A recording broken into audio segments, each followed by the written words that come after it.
Pardon? We had a lot of time to review our questions. Oh, heavens. Yeah, I have this article on Marge. Okay.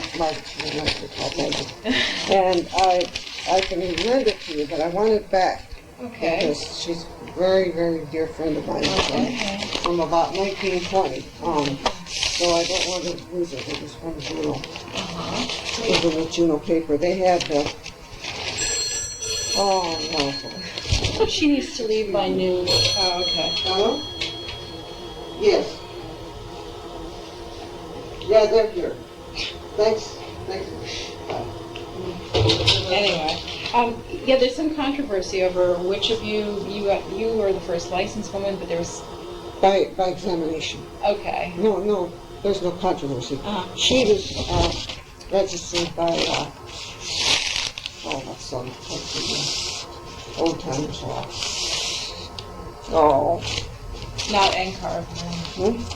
Not the AIA or NCAR. No. Those who were practicing were permitted to get their licenses, like my father. A grandfather clause. Yeah, I had a stroke 9 years ago, and this is what happens to me. So just bear with me. But she was number one, and she is number one. Believe me, I just hold her in very high regard. Okay, well, we'll review it and return it. Yeah, please be sure. What is your mailing address? Pardon? Well, is your mailing address right here, 160 Skyline? Yeah. To return your newspaper article? Yeah. Okay, That's very right. good. Yeah. Okay, well, Do you want me to check? now it's pretty much an ordeal. You take all my Well, sections I don't know. at once. I don't know. I'll tell you. I was on the board for 5 years. In the early 60s. I know these as well. And we had to not only write the darn things, but we had to grade them. And we gave them twice a year. And that's fun. That's a job. And I'll tell you, it's harder to write exams than it is to teach. I would know about that. No, it is. I'll take your word. To be fair. Sure. So what kind of unusual pressures were on you? You were the only woman in the room, I'm sure, taking the exam. I have a bum here. Oh, I'm sorry. What do you remember it being like when you were sitting there in the examination room? Oh, heavens, I don't know. It's so long ago. Unpleasant memory. I don't. I just concentrated on what I was doing. That's what I could do. And hope. Very intense, probably. Very, very, yeah.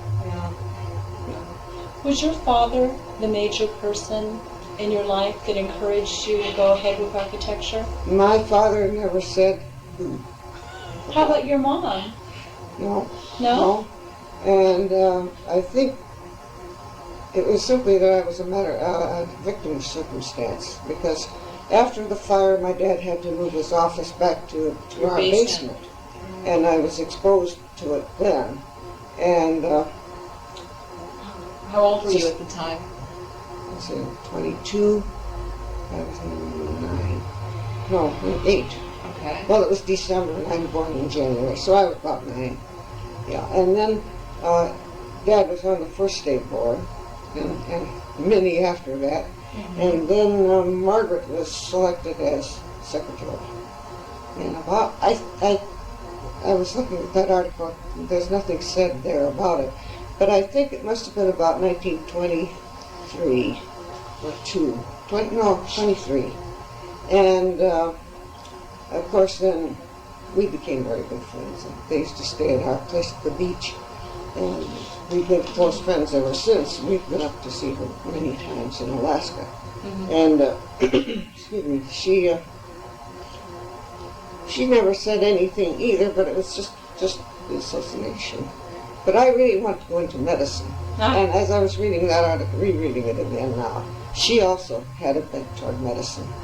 And there's something about it. So I was real happy when we got into the hospital field. I liked that.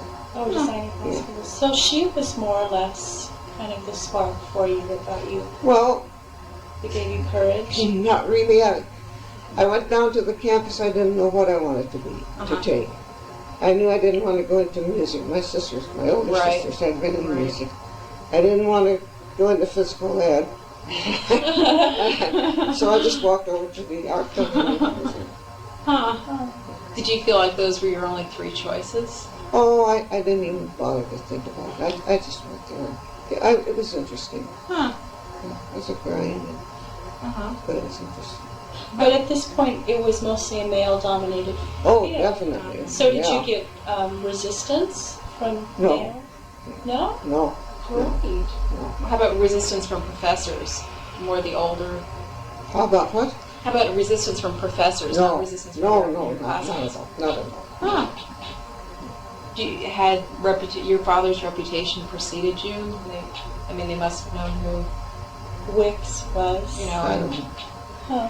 Nobody ever expressed it if it were true. Oh, really? Huh. I wanted to ask you one question about your seaside sommerstuga.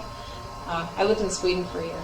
Stuga Yeah, was at Cannon Beach. right. I was at Cannon Beach. Okay, sorry. Anyway, you helped your father build it. No. I was a kid. You were just a kid. Well, there's something 19 about in the bio about picking out cobblestones. That were Oh, the well, exact right yeah. kind. Well, anybody can do that. Yeah, well, you were in on the building process. Oh, so to well, speak. sure. Was Okay. that I an suppose. early spark that made you think, yeah, this is kind of fun? I don't know. I guess I'm naive or stupid. I just went over to the art building and that was it. Oh, really? Yeah. Okay. No, I didn't have any great in one way or the other except medicine. That was always in my mind. But you see, it was Depression time. Well, I was in university from 32. Then I stayed out 1 year between my 4th and 5th years. Excuse me, my medication. And what was I saying? You took a year off between 4th and 5th years? Yeah, I know that, but there was something else I was going to tell you. Just a minute, I couldn't breathe. Sure. Huh? My 2 sisters had gone through university, and I didn't feel that I should put my dad through that for the 3rd go around. Mm-hmm. So that's what happened.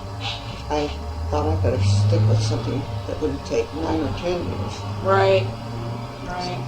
So did you work for your father that year you were off, and then through the war also? Yeah.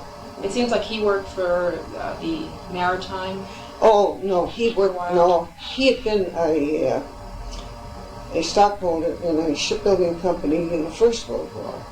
And when the work dried up at the beginning of World War II, I didn't want to go into a shipyard to draft. And he thought, well, he might as well to keep busy, because he was never one to sit around. Right. And then I came up to Portland.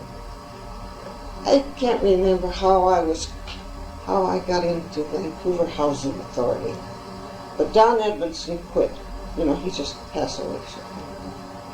And so they called me and gave me this job. I guess that was it, to clean up the work that he had left. It was about 2 or 3 months' work that had piled up, and I went through that in 2 weeks.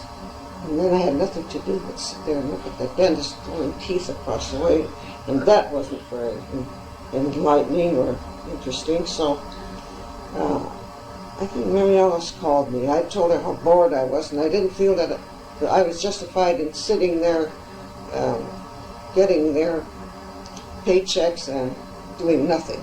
So she happened to call and said, come on over to Piero's because they need some help. So I went over there and I stayed there and worked. And you talk about people influencing you. At noon, of course, we were out on Canyon, where his office was. Is this Pietro Yeah. Luci? Yeah. Oh my goodness. And we used to get box lunches every day, and then we'd go down to the library. And Walter Gordon and Sheldon Brumball were there. And you probably don't know beans about Sheldon Brumball, but he was a very old and dear friend of Piero's. They had lived together many years before, and both architects. And he was a great guy.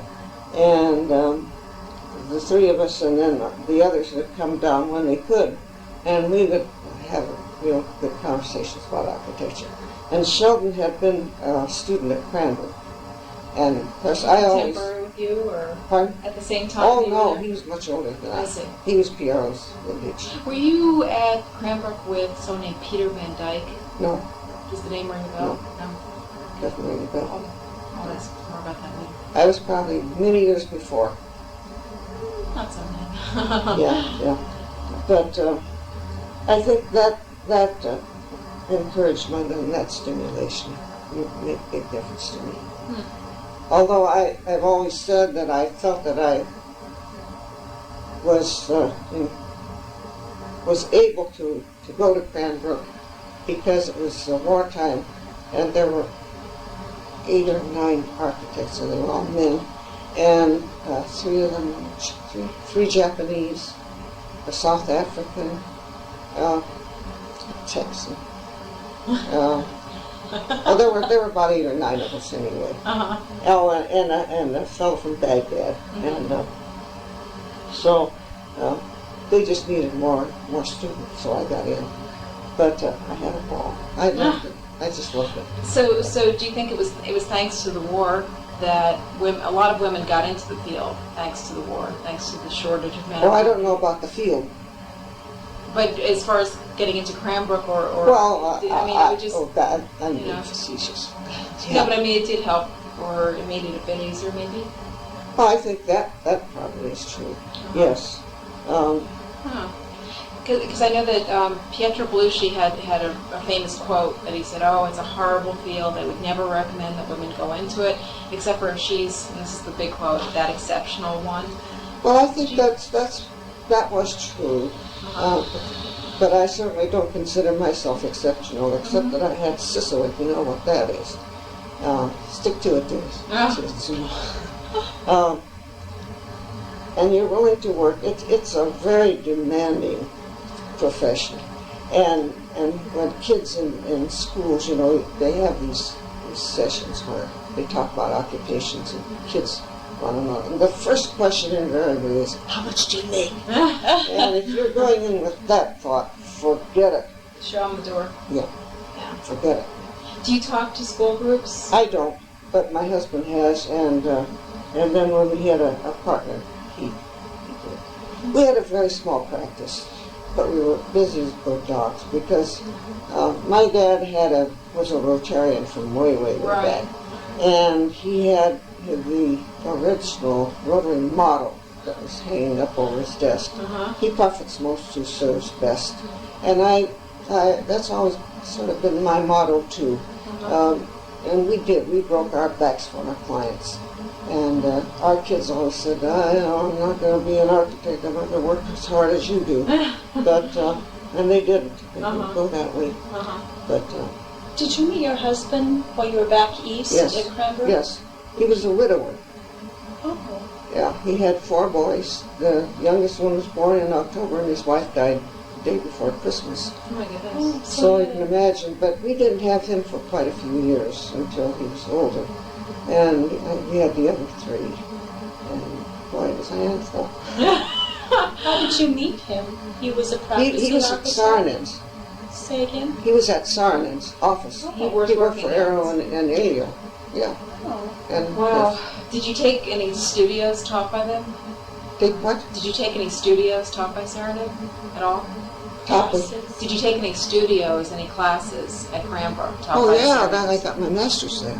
Right, but typically I was at Penn when Lou Kahn was there, or a little bit after, and you didn't necessarily take a course under Kahn unless you were very upper level. No, he wasn't there when I was. I see. Okay, well, you were able to really be influenced by the best in architecture at that point. I mean. Well, Saarinen, Yeah. Elio, he was my mentor. When I arrived there, he greeted me, and of course I saw Manny first, and she greeted me as her fellow countryman, so I knew I was in. Right. But right. she was a sweet Finn too. So He said, well, you're here to learn, but I don't teach. You go talk to Mr. Granger. So I talked to Mr. Granger, the Texan, but I didn't get much from him. Well, the Saarinens were very famous for, the women in their families were also very involved in, kind of adjacent fields. I think that that's one of the things that they ask what questions here about going, what people should, background stuff. Well, you should get as much education in related fields as you can, or exposure, let's put it that way, that's a better word. And we did. If some of the kids were going to open a kiln at 2 a.m., we'd all swarm down there to watch the opening. It didn't mean that we were potters, Right. or weavers, or sculptors, or painters, or anything else, but we were exposed to all of these different things. And I think that that's something that we really should have. From what I've read about the Cranbrook, it was a very fertile environment. Very. It was utopia. I bet you've never seen anything or experienced anything like that No, since. and it never would be that way again. Because you see, Saarinen, in his own right, was world famous. He brought in Maya Grotell, world famous ceramist. Harold Millis, another one, and so on down the line, and you rubbed elbows with the best. Unfortunately, being so young at the time, you're not in I awe. wasn't so young then. Oh, 35, 34, 33, something like that. so you were a little bit older. Yeah. And from this vantage point, I was a kid. Yeah, really. So did you go back there after you had already had kids? I didn't have them, see. I inherited them. But then you had 3 of your own. No. Just these 3 boys that Ernie had. Oh, I see. Yeah, no. That was enough, believe me. And it was more than enough. After you received your undergraduate degree at University of Yeah. Oregon, how many years was it until you went back east to get your graduate degree? 45. Let's see, I got my master's in 37. I mean, my Bachelor of Architecture and my master's in 47? 45 or something. I can't even remember. Yeah, 45, 46. I was there a year and a half. Okay.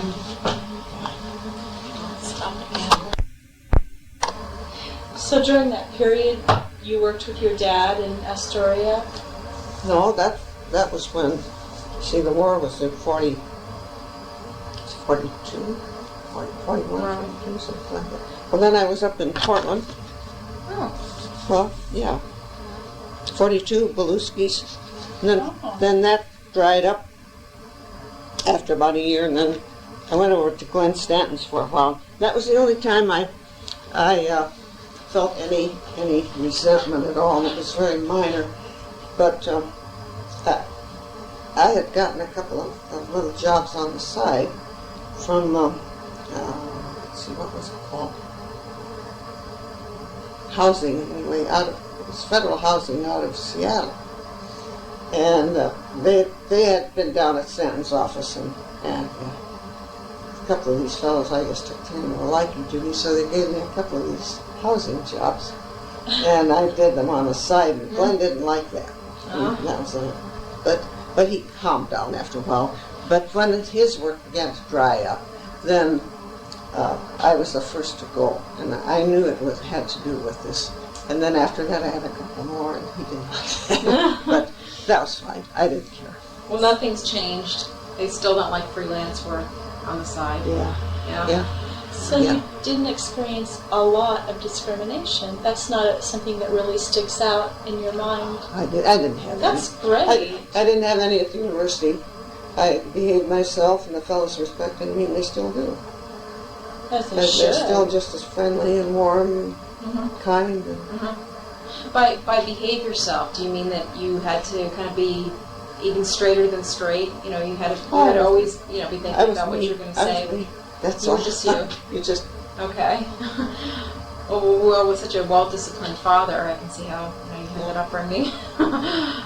Was it almost very big shoes to fill? I mean, your father was so civically prominent and so engaged in public affairs, and such an upstanding citizen of I Astoria. never looked at it that way. I wasn't trying to fill anybody's shoes. Well, that's good. I'm just me. That's Wow. neat. That's wonderful.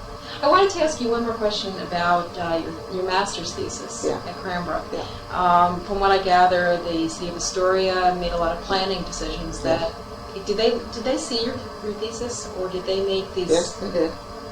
Did they base some of their planning decisions on your No. master's thesis, or just?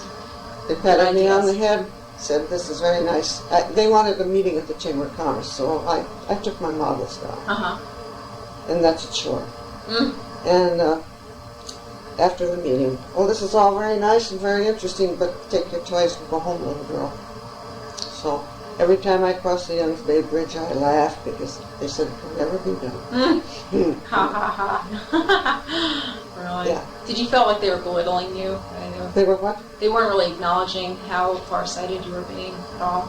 How what? They weren't taking you seriously. No, And no. they were just patting you. It was just a drill, you know. Yeah, But I guess so. many things have happened, Uh-huh. and it makes me laugh. Well, it sounds as if maybe you have run into some discrimination, but you just didn't take it personally. You just kind of, because you knew. I wouldn't say it was discrimination. I think they just thought it was a pipe dream, and it could never happen. Flings. And they would have said that to you if you were a guy. Oh, or a I think woman. so. I think so. Uh-huh. Well, it must feel great, though, how accurate you were. Yes, in more ways than one. I mean, it must be very and satisfying. now it's coming to pass too, I think. Well, you have the last laugh, right? I have what? You have the last laugh. Yeah, I do, but I keep it to myself. I don't. Whatever. If you had had a daughter, it sounds like you weren't blessed that way. No. What would you have told her if she said, "I want to become an architect"? Or any of your sons? What would you have told them? Well, go down there and start in the field, and then see how you react. There are many ways you can go, you know, and particularly for a woman. She doesn't have to necessarily be a star designer or anything like that. And I certainly was not. I really was most interested in urban planning. As Margaret, I was kind of surprised when I read that this morning that her desire was the same way after medicine. But no, I tell them to poke around and see how you react to it, and if you think that's something you want to do. And for women, my goodness, there's everything from office management to marketing to illustrating to model making to beside drafting, you know, and then you can go into the engineering facets, electrical or even mechanical. There's some very fine women. Yeah. Given the instability of the field, at any point did you think of branching off into any of those tangents? No, because after I had been at Cranbrook, of course I was interested in urban planning, but there wasn't any such a thing around Astoria. And then I had met Ernie, and that's what happens. And then after we were in practice ourselves, we were so busy that, and there was so little around Astoria, we had to go afield. Oh, that's my husband. I gotta send him out. And Jody Key. We'd love to talk to both of you. So young. Why don't you go and have lunch over there, and then you can take me out afterwards. Well, we have to be out of here by 2. I know. Well, it's not going to be 2 o'clock here. Okay. But why don't you have lunch with the guys over there? Well, we're only going to be here till noon. If you'd like to sit down and speak with us. No. No. Okay. No. I mean, we were sitting down there and we remembered you walking past. Oh. 12:30 Yeah. or so. All right. Okay. Goodbye. He's just next door. Oh, really? That's Scottish, right? And that's what I told. That's what I told Elizabeth. Hey, right next door is Scottish, right? Right. Okay. At any rate, we're both really interested in what dynamics or what strains does it put on an architectural practice when you're a husband and wife team? And your father was there too, wasn't he? My father had retired more or less, Oh. but he kept his little office and he did a lot of little things. He liked to fly whenever you went to Spokane. But Right. that was the one and only, and it wasn't long after that he died. Oh. But no, he just wanted a place to go. And his good buddy Al Norblad had his little office next door. They had Right. been buddies for years and years. They There's just once- wanted a place to go, not sit around the house. And they played a lot of practical jokes. And Oh boy, I'll say. Yes. Read about the cheese. Yeah. But what were the particular strains or the way that an architectural practice is different if it's a husband and wife practicing?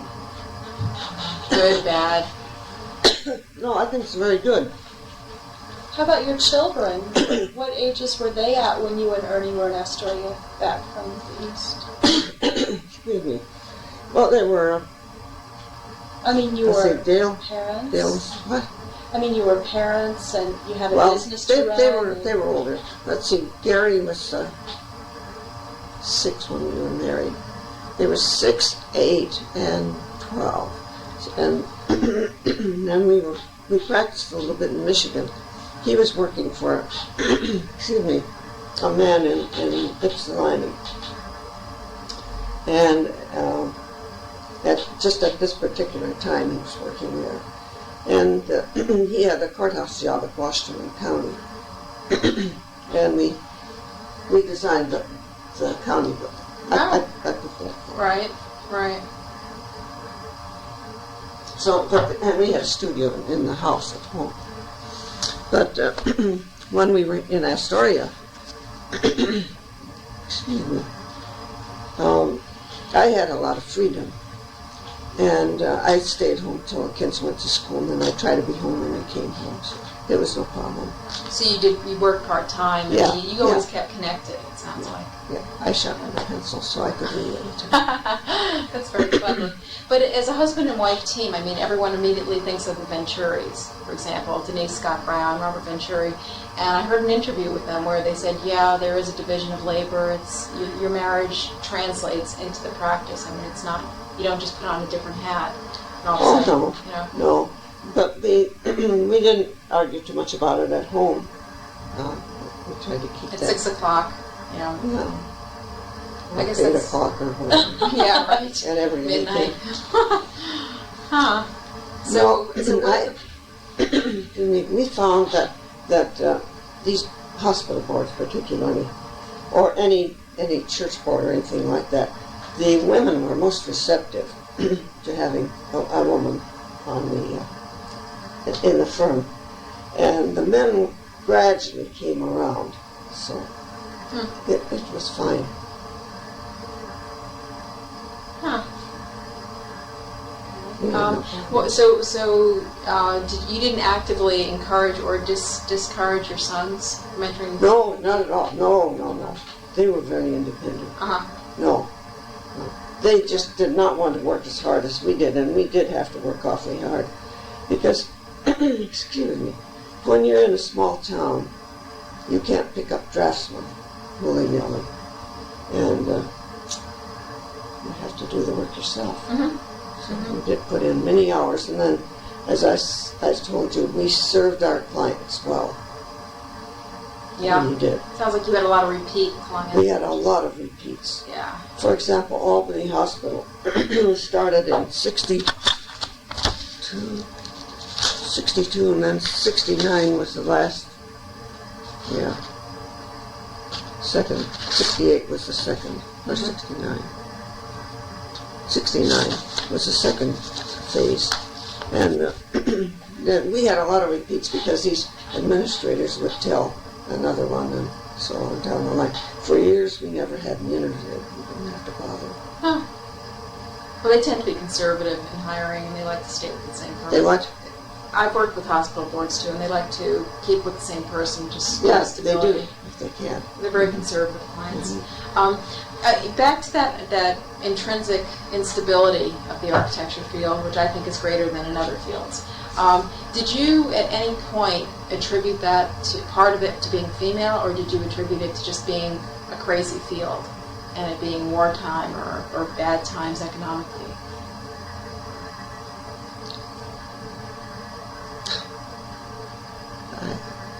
I don't think it was a bad time.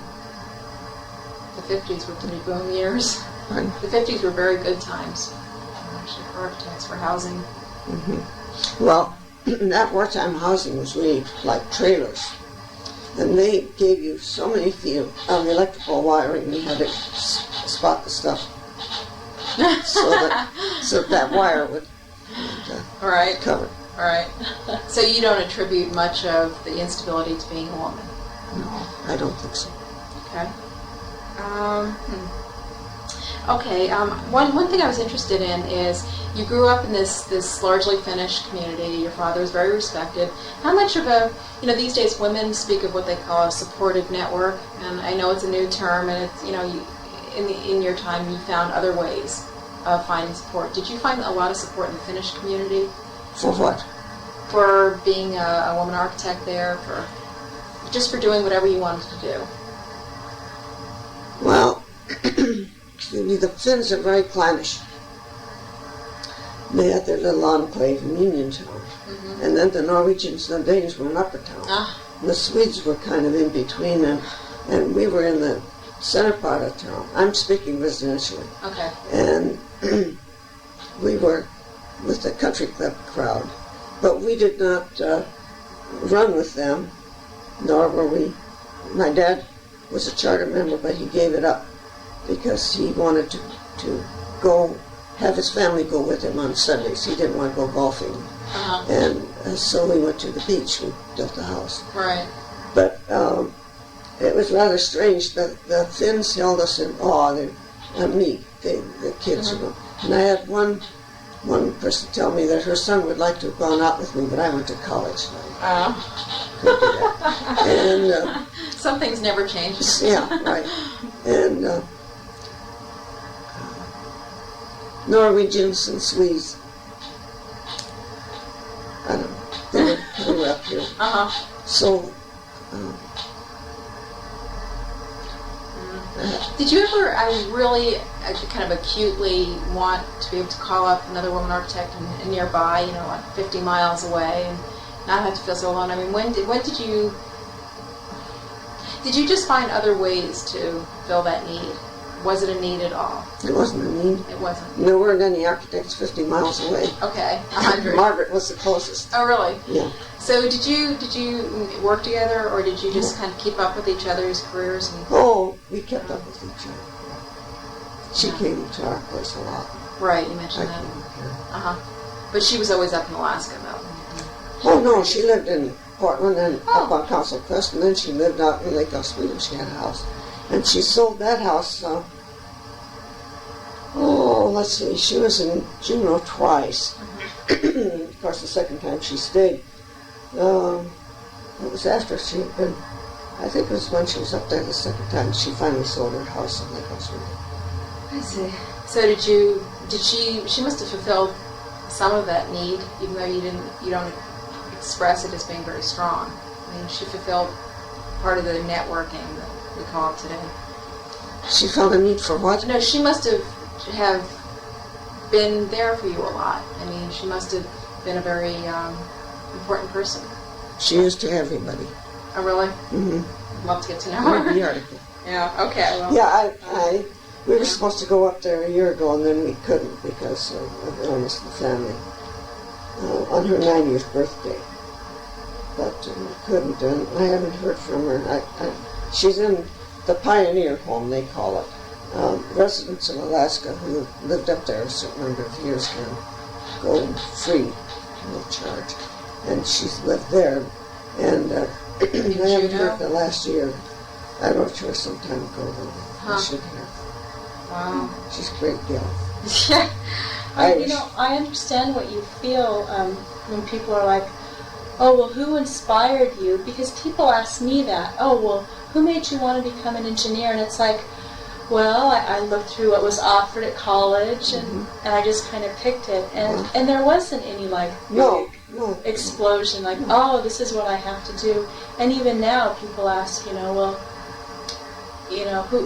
are your co-workers or people that you really feel close to in the engineering field? And it's like, oh, I don't know. I mean, I don't feel a big need for networking with other engineers. I mean, women, yes, but not women engineers. So I understand where you're coming from. Well, she was a personal friend, you see, too. And she would have been your friend even if she hadn't been an architect. Yeah, right, it was just a personal. Yeah. Yeah. Wonderful person. Very, very forthright and giving of herself to everybody. Too generous, really. Really, she is. Really? Well, I would like to at some point read more about her. Yeah. When did you start hearing about, or just kind of noticing that there was a significant number of women entering the field? When did it just kind of dawn on you that maybe times are changing? Maybe. I can't say any specific time. I think I've become more aware of it in the last few years, but for a long time there was just nothing. When I was in college, there were either 4 or 5 of us. Holly Thompson had been there for 15 years before I ever got there, and she was still putzing along. And then the gal that married Chuck Endicott. I can't remember her name. Anyway, she got her man. Who else was there? Mary Alice came. And, Marge Largent? No? Who were some of them? Mary Alice, Marge, and then Len. Lydia Balotis? No, Yeah. no, that was before all of that. There were just about 4 of us, I think. So do you think that current challenges or obstacles to women that remain in the field are the same as they've always been, and that maybe they'll always be there? The challenges? Yeah, I mean, or obstacles to women in the field. I mean, it still is very male-dominated, and there still is that kind of fishbowl feeling. I've had that working in firms where I'm the only one in the back room. You know, the secretaries are all women, but so not a whole lot has changed to some degree, and I'm wondering if they're any different now than they were then. Do you see chances for that not being so in the future? Well, I think they're more readily accepted. Women are more readily accepted. And they would hope that they would be recognized as architects, not women architects. Right. I agree. Yeah. Good point. It sounds like there's a lot more women architects and less work, whereas there was a lot of work back when you they just needed somebody to do it, so they didn't even really look at the fact that you're a woman. I mean, they needed a competent architect, and you fit the bill. Whereas now there are a lot of competent women and men architects, and they tend to pick the men just because there's so many to select from. Yeah, the men stick together. Yeah, and that's why women have started this You have to really network. Approach it with confidence and let your client know that you know what you're talking about. But never impose your ideas on your client. You take them along very gently and lead them. But it's their money, and it's their hope and their dream and and you just don't impose yourself on them. You got to be very careful. You know, one of the things we did when we did the hospitals, we would meet with each department head or a couple of them and get their ideas. And of course they always wanted the moon. They wanted everything. Yes. But from that you begin to squeeze it down to the budget and the needs of the hospital. And that went over good. They have a lot of confidence in you when you do that, instead of just plunking it down. And I know some of my men contemporaries, here it is, and this is the color it's going to be. Right, take your leave it. You don't do that. Huh? You don't do that. Not if you want them to repeat. Yeah, it's true. You will get the repeats if you do that. We need to wrap it up for it's almost Probably. That's all right. Go ahead. I have a couple quick, Fine. some technical questions that I picked up when reading about your father and your work. Your father did a lot of buildings that had to be raised. They were engineers that they could fit the final grades in the Astoria grading plan. I'm just curious how they did it then. I don't know much about it myself because I didn't realize that until I did some reading. And I noticed I found one of his old ledgers. I've lost all my jewelry. I've misplaced it. Oh, And I've been searching all over the house for it, and I crossed one of his old ledgers the other day, and I noticed it was really a ledger of accounts, and he gets so many dollars for the drawings for raising that. I don't know how they did it. I really can't tell you, and I don't know if anybody who can inform me. I mean, they must have used mechanical jacks. Oh, they must have. They must have. Yeah. I don't know, kind of like underpinning, but you're... I don't know, but when I think of the size of, say, the Weinhardt Hotel, how did they do it? I don't know. Especially with the foundations your father designed. Yeah, I'll say. Help us out, Wicks. Really. As a firm, you and your husband built a model dairy barn for W.F. McGregor. Well, my father did that. Oh, okay. Not me. Oh, that was okay. long before my time. Got it wrong. Okay. But Anyway. it's still in operation, I guess. Oh, is it? Yeah, and I have to get out there to see it. Is it still in operation with the floor that's made of wooden bricks? Still there. Impregnated with that asphalt? Why did he use that? I can't tell you. A bit of an experiment? No, I doubt that. I doubt that. There's so many things I would like to ask you. I can't now, but I wish I'd put him in the car and said, look, let's go and see all the houses you might have done, as you remember them. Mm-hmm. And I didn't do that either. I was so busy. But now I wish I had, because a house has a little mark on it in design that you can pretty well. But I can't specifically say, yes, he did this one or this one. I wish I... Especially that physician's residence and office. That sounded very interesting. Yeah, I know that one. Yeah. Huh. Well, that about wraps up my questions. Yeah. I know Elizabeth Hetfeld, she wanted to meet you, and she wants to come out to Astoria in the future, so do plan on hearing from her, because she would like to drive out and meet you. She would. Well, I'll be up in Portland again next week. I have to see my cardiologist, and my eyes are bothering me so badly, and I have to see an ophthalmologist here. Uh-huh. And then 29th, 30th, Of November? Yeah. Oh, well, that sounds like that would give us a chance to listen to the tape. Yeah. See if we have more questions. Let's see.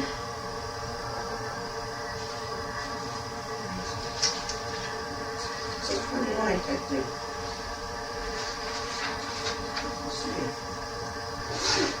It's Friday and Saturday.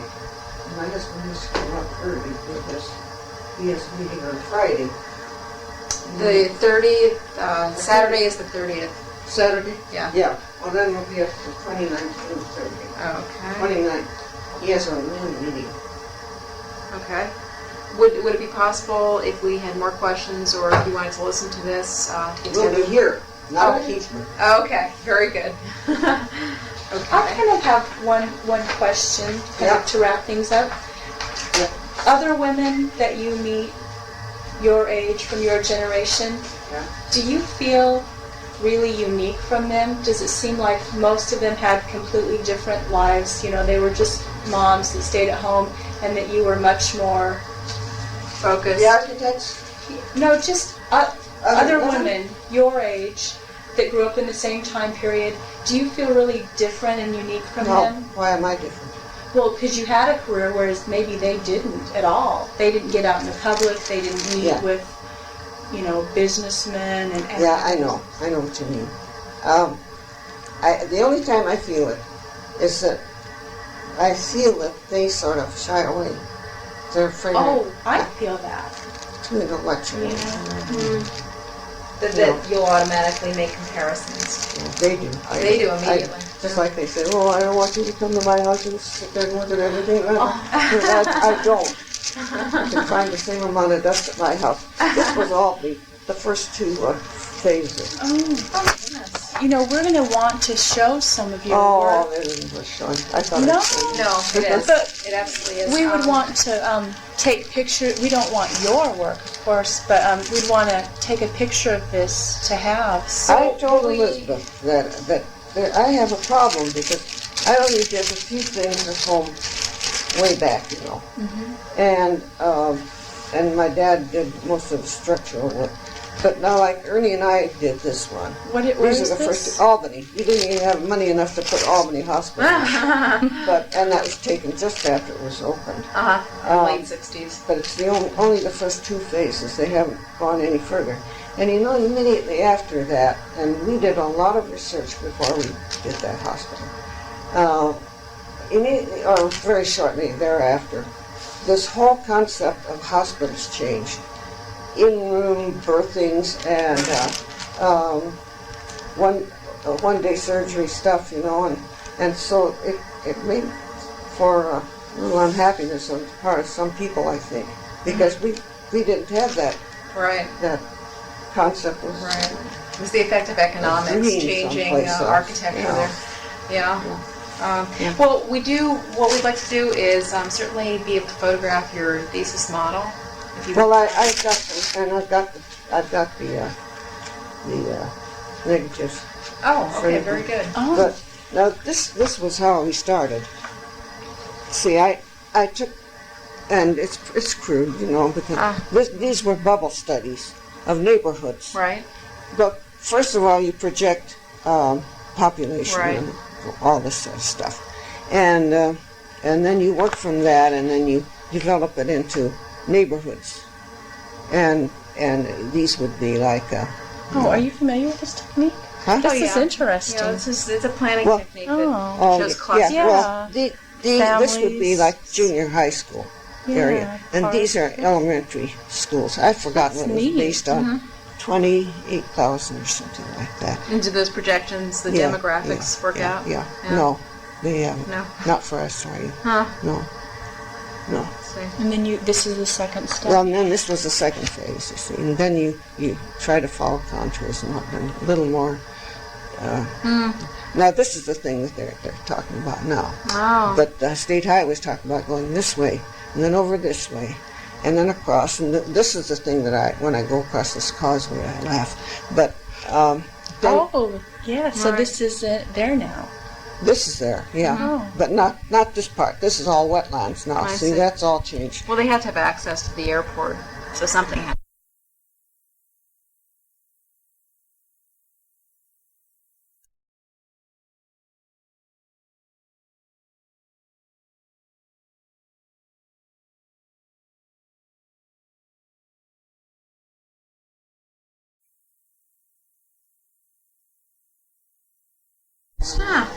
I must get there. This is right in Astoria?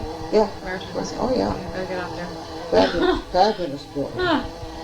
Do you have any old photos of yourself at work, at school, on a construction site that you'd be comfortable? They could be from now, they could be from way back. That would be neat. If you feel comfortable with that, otherwise it's okay. Whatever you want. I don't know what I want. You must have one or two pictures with you and Ernie, sitting at the drawing board. That'd be a good one to have up there. Or that some joker took with you in the back with your father. Anything that you want. I'll see that.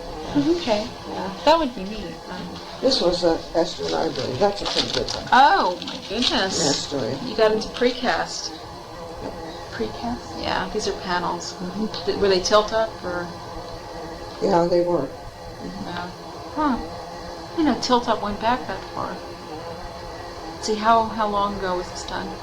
Was that one? What year was this done? You asked these things. No, I'm sorry. You knew how. Let's see. I don't think I even put it on here. I just grabbed it at the last minute. I didn't put it on. I don't know. It looks like the 60s, early 60s maybe. Yeah. It was in the 60s. I'll get this stuff. I'll pick out the best stuff that I can. Yeah, this is going to be these visuals are great for the exhibit. Just keep in mind that we have 2 3x4 boards, I think. Is that the size well, you're using? I'm not going to delve into no, 30x40, I'm sorry. They're that. That's 40. I don't think so. All right. Well, so Elizabeth or one of us will be back in touch with you. I know Elizabeth wants to meet you. And maybe at that point, she could get the negatives for your models and have those made off. and you and her could sit down and decide, like things like this that you don't have negatives for. We'd like to take them, have a picture taken of them, and then return them. Anything in the exhibit. Pictures. I might have a black and white, a good black, a glossy. Okay, great. I haven't had time to look. So you and For Elizabeth my jewelry. can work. They're probably in the same. I'm worried about the Oh, jewelry. I'm worried about it. Oh, because it's sure. Yeah. really- They're probably in the same place. Where? Isn't it funny how over the years you accumulate so No, much? it isn't that long. We went to Ben in May, and I think I put them away. I've done this before, but not this long. It's terrible. I'll look around and see what I can find. Then we'll take No, extremely good I care of want this. to. Yeah, I want to get that back for Okay. sure. Okay. I'll bring it down. And that is not her address now. Oh, So, okay. so- Just checking. But that might give you a little to go on. So you would really Quite a bit. recommend that we interview her too, then? Oh, yeah. Well, I don't know what shape she's in now. I think she's 92. And she's up in Alaska? Juno. In Juneau. Oh, but not very Yeah. much. No, Yeah. no, unless you can interview her by Phone. letter or by Letter. phone. I have a telephone number. That's her bedside phone, but I don't know what shape she's. I'll call Margaret and kind of see what the situation is. I would Doing think- a letter, a written interview would be fine. That's the easiest thing for her. I don't think she writes it. She has arthritis. She could talk and Yeah, take right, water. right. She could. I'll Okay. snoop around a little bit. Okay, Now, great. Okay, well, we really Ernie's appreciate meeting your is time. at 1 o'clock on the 29th, Friday. Okay. So I think we'll have this thing. Okay. I'm not sure, but Well, this has really been enjoyable. Thank you for talking with us. I mean, Okay. I'm not much of an interviewee. Well, I think that sometimes when younger generations view people that has having done it quite a bit and doing significant things, it needs time really to look that way. Well, I'm sorry we were fouled up because we had Speaking more of time, yeah. Right.